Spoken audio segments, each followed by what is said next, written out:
तो आपके सामने एक नया डिफरेंस है जो कि एक्सटेंशन ऑफ सप्लाई और दूसरा इंक्रीज इन सप्लाई के ऊपर है।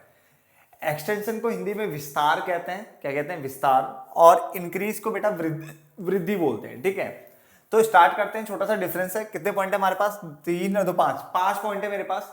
और इसके बाद मैं इसका कर्व भी बनाऊंगा, मतलब इसका ग्राफ बनाऊंगा। तो आप प्लीज ग्राफ को जरूर बनाना, जिससे क्या है आपको और अच्छे नंबर मिल सकते हैं। क्लियर हो गया? तो पहले बात करते हैं इसके 5 पॉइंट की कि ये बोल क्या रहा है बेटा। सबसे पहले देखते हैं, इसमें लिखा है एक्सटेंशन सप्लाई क्या होता है। मीनिंग में लिखा मैंने, it refers to increase in quantity supplied, यानी क्वांटिटी सप्लाई का बढ़ना। ये शेयर कर रहा है, it refers to increase in quantity supplied. वो भी क्यों? Due to increase in own price, यानी खुद के प्राइस में अगर बढ़ोतरी होती है तो उससे अगर क्वांटिटी सप्लाई बढ़ रही है तो उसको हम बोलते हैं एक्सटेंशन ऑफ सप्लाई। बात को समझना, यानी जो एक्सटेंशन होता है ना, वो होता है बेटा प्राइस के कारण। किस कारण होता है? प्राइस के कारण। और इस जगह पे अदर फैक्टर्स जो होते हैं बेटा वो कांस्टेंट रहते हैं। अदर जो दूसरे फैक्टर्स हैं उनमें कोई चेंज नहीं होगा। सिर्फ चेंज किसमें देखने को मिलेगा? प्राइस में। और आपको पता है कि जो लॉ ऑफ सप्लाई जो होता है वो क्या कहता है? वो कहता है कि अगर प्राइस बढ़ेगा तो सप्लाई भी बढ़ेगी, और प्राइस कम होगा तो सप्लाई भी कम होगी। यही बोलता है ना। तो हेडिंग के हिसाब से हमें एक्सटेंशन समझाना है। एक्सटेंशन मतलब तो विस्तार होता है। तो विस्तार को कैसे समझाएंगे? जब प्राइस बढ़ेगा तो सप्लाई बढ़ेगी, तो विस्तार हो गया ना, बढ़ गया ना। तो वही समझा रहे हैं कि it refers to an increase in quantity supplied due to increase in own price of the commodity. जबकि अगर हम यहाँ पे बोले तो it refers to increase in quantity supply, यानी यहाँ पे भी क्वांटिटी सप्लाई बढ़ रही है, दोनों में बढ़ रही है। But even when own price जो यहाँ पे है कमोडिटी के, वो क्या है? कांस्टेंट है। इसका मतलब ये प्राइस के कारण नहीं होगा। ये वाला प्राइस के कारण हो रहा है, ये प्राइस के कारण यहाँ पे नहीं होगा। क्लियर हो गया? पॉइंट नंबर 2, प्राइस की अगर हम बात करें तो it takes place only due to rise in price. जब प्राइस बढ़ेगा तो सप्लाई बढ़ेगी, उसको एक्सटेंशन ऑफ सप्लाई कहते हैं।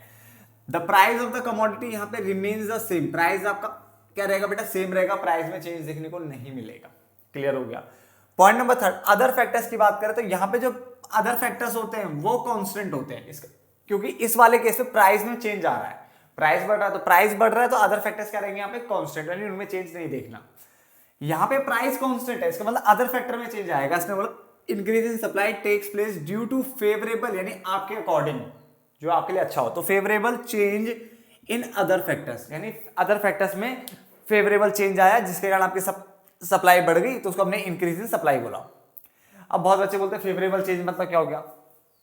फेवरेबल चेंज ऐसे ले सकते हो जैसे गवर्नमेंट ने मान लो आपको सब्सिडीज दे रही है, आपके ऊपर टैक्स कम लगा रही है, तो ऐसा करेगी गवर्नमेंट तो आपको बेनिफिट होगा तो सप्लाई भी बढ़ेगी, ऐसे बोल सकते हो। और कोई favourable, number of firms market में लगातार बढ़ रही है, तो नंबर ऑफ फर्म्स अगर बढ़ेगी तो सप्लाई भी बढ़ेगी। ठीक है, एक और एग्जांपल देता हूँ। जो फैक्टर्स ऑफ प्रोडक्शन होते हैं जो factor production, land, labour, capital, entrepreneurship होते हैं, ठीक है ना। अगर जो ये होते हैं कि प्राइस जो है कम हो गए या आपको सस्ते मिल रहे हैं तो आपको क्या प्रॉफिट होगा तो सप्लाई भी बढ़ेगी। हिचकी आ रही है थोड़ी सी, ठीक है ना, उसके लिए सॉरी, बट आप ना ध्यान कर दो, ठीक है। सिर्फ क्या है, तो पहले 3 पॉइंट मैंने क्लियर करवाए। ये मैंने बोला एक्सटेंशन ऑफ सप्लाई में मैंने बोला it refers to increase in quantity supply, यानी क्वांटिटी सप्लाई बढ़ना, और यहाँ पे भी क्वांटिटी सप्लाई बढ़ना। बट यहाँ पे क्या लिखा हुआ है? Due to an increase in own price. Own price बढ़ने के कारण ये हो रहा है।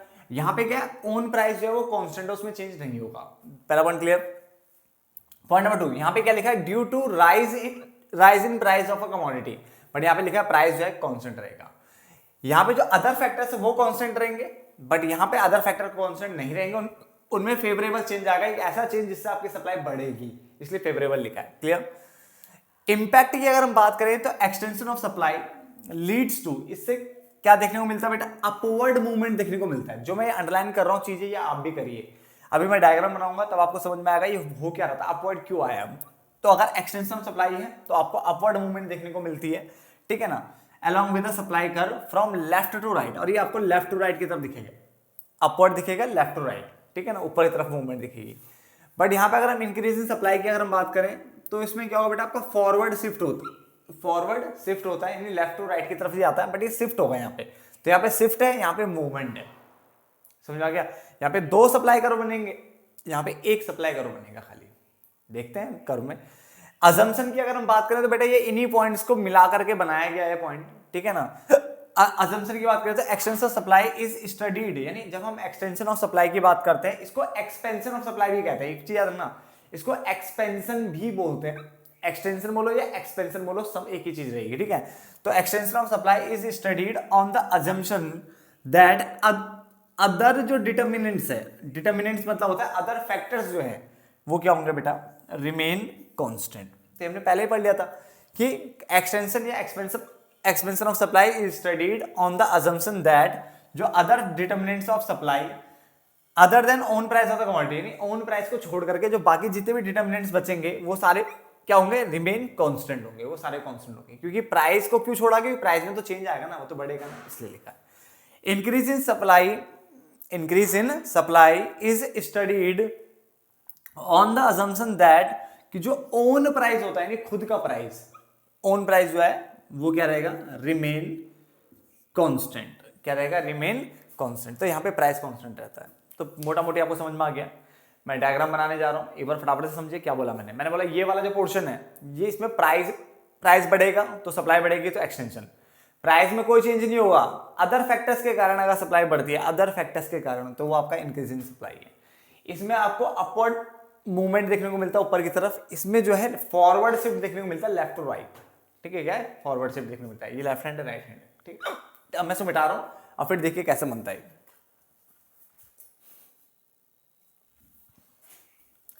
थोड़ा सा मिटा देता ना, जरा सा, काफी है। यहां भी मिटा लेते हैं। आज हिचकियों ने परेशान कर दिया है। चलो स्टार्ट करते हैं।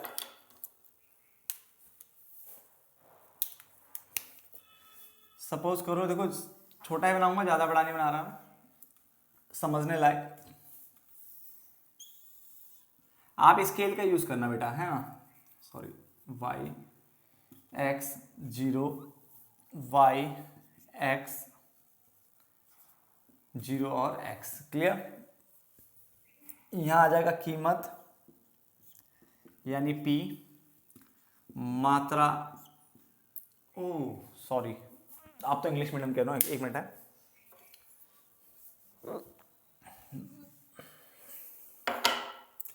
यहां पे आ जाएगा प्राइस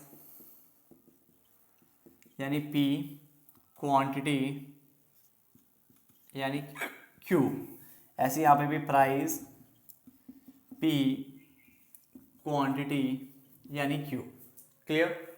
चलो सबसे पहले क्या करेंगे, देखो पहले वाले केस में ये एक्सटेंशन ऑफ सप्लाई है, तो सबसे पहले मैंने कर्व खींचा है, सप्लाई कर्व मान लो एस सप्लाई कर्व है।